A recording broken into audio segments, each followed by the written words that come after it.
దూరం వెళ్ళినా పర్వాలేదు, 100 కిలోమీటర్లు వెళ్ళండి, నష్టం లేదు. లో బడ్జెట్లో ఉండాలి, మీకు జెన్యూన్ ల్యాండ్ అయి ఉండాలి, అప్రూవల్స్ అయి ఉండాలి, రేర్ అయి ఉండాలి, డెవలప్మెంట్స్ అయి ఉండాలి. సరైన డెవలప్మెంట్స్ కూడా చూడండి. అది ఈ హైవేనా, వెస్ట్ జోనా, లేదంటే సౌత్ జోనా, ఈస్ట్ జోనా అని కాదండి. మన బడ్జెట్ ఎంత ఉందో, మన దగ్గర 20 లక్షలే ఉంది, 20 లక్షలకి ఎక్కడ వస్తుంది?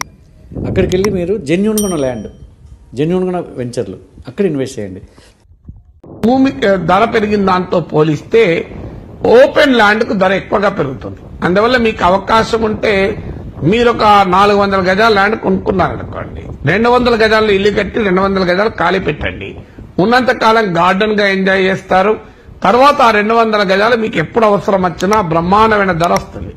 ఎప్పుడు కూడా బిల్డింగ్ కు ధర రాదు, బిల్డింగ్ ఏమో డిప్రిషియేట్ అవుతుంటుంది. ఒక 20 ఏళ్ల తర్వాత బిల్డింగ్ కు వాల్యూ 0 అవుతుంది, కానీ ల్యాండ్ వాల్యూ పెరుగుతుంది.